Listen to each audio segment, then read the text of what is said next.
திருச்சிற்றம்பலம். தினம் ஒரு திருமந்திரம். திருச்சிற்றம்பலம். ஆற்றில் கிடந்த முதலை கண்டு அஞ்சி போய் ஈற்றிற் கரடிக்கு எதிர்ப்பட்ட தன்னுக்கும் நோற்று தவம் செய்யார் நூலறியாதவர் சோற்றுக்கு நின்று சுழல்கின்றவாறே. திருச்சிற்றம்பலம். ஆற்றிற்கிடந்த முதலை கண்டு அஞ்சி என்று தொடங்குகிறார். உலகில் நிறைய பேர் நூலை கற்கிறார்கள், பலர் நூலை கற்று அறியாதவர்களாக இருக்கிறார்கள். நூலை கற்று அறியாது சிறந்த தவமும் செய்யாமல் எப்போதும் வயிற்றுக்கு உணவு தேடி அலைவது எப்படி இருக்கிறது? ஆற்றில் உள்ள முதலைக்கு அஞ்சி அண்மையில் குட்டியை என்ற தாய் கரடியிடம் சென்று வருந்துவதை போன்று இருக்கிறது என்று கூறுகிறார். இந்த திருமந்திர பாடல் ஆன்மீக நூல்களின் அறிவில்லாதவர்கள் மற்றும் முறையாக தவம் செய்யாதவர்களின் நிலையை குறித்து வருந்துகிறது. அவர்கள் என்ன செய்கிறார்கள்? ஒரு ஆபத்திலிருந்து தப்பித்து மற்றொரு பெரிய ஆபத்தில் சிக்குவது போன்ற பரிதாபமான நிலையை அடைகிறார்கள் என்று திருமூலர் உருவகப்படுத்துகிறார். ஆற்றில் கிடந்த முதலை கண்டு அஞ்சி போய் என்று கூறுகிறார். ஆற்றில் படுத்திருக்கும் முதலையை கண்டு, இங்கே முதலை என்பது உலகியல் துன்பங்கள், ஆசைகள் அல்லது பிறவி துயரங்களின் ஆரம்ப கட்டத்தை குறிக்கிறது. இவை வெளிப்படையாக தெரியும் ஆபத்துகள்.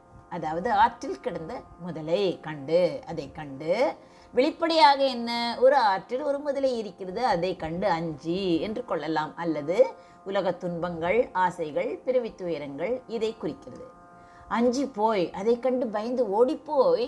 ஆன்மீக அறிவில்லாதவர்கள் என்ன செய்கிறார்கள்? உலகியல் துன்பங்களை கண்டு பயந்து அவற்றிலிருந்து தப்பிக்க முயற்சிக்கிறார்கள். ஆனால் அவர்கள் தற்காலிகமான தீர்வுகளை நாடுகிறார்கள், உண்மையான காரணத்தை உணருவதே இல்லை.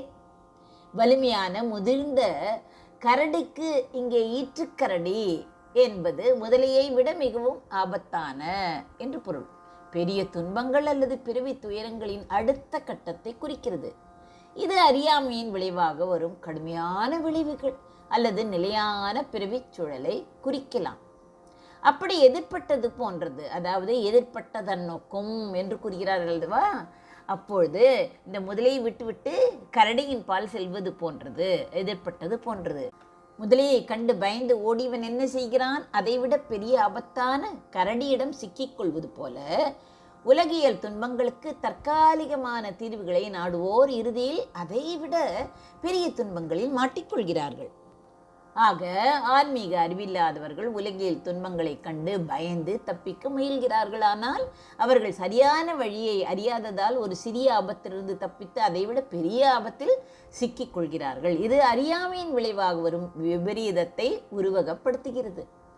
முறையாக விதிமுறைகளின்படி தவம் செய்ய மாட்டார்கள். நோற்று என்பது விரதம் இருந்து நியமங்களை கடைபிடித்து செய்யப்படும் தவத்தை குறிக்கிறது. நோற்று தவம் செய்யார் என்று கூறுகிறாரே, அதை குறிக்கிறது.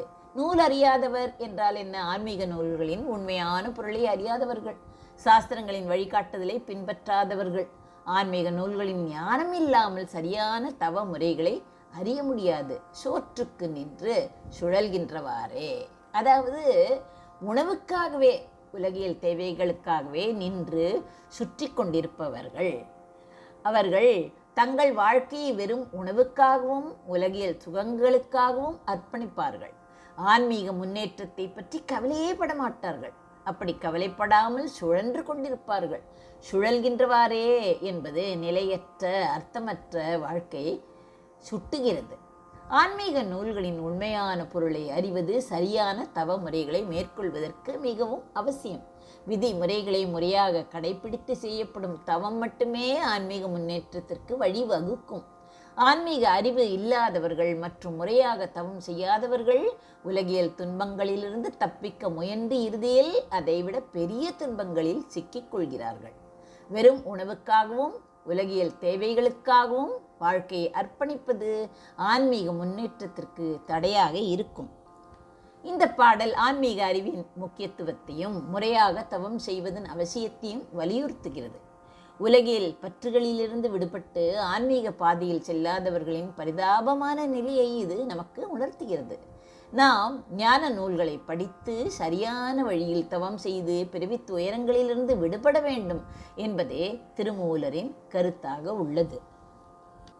ஆற்றில் கிடந்த முதலை கண்டு அஞ்சி போய் ஈற்றுக்கரடிக்கு எதிர்ப்பட்ட தன் நோக்கும் நோற்றுத்தவம் செய்யார் நூல் அறியாதவர் சோற்றுக்கு நின்று சுழல்கின்றவாறே.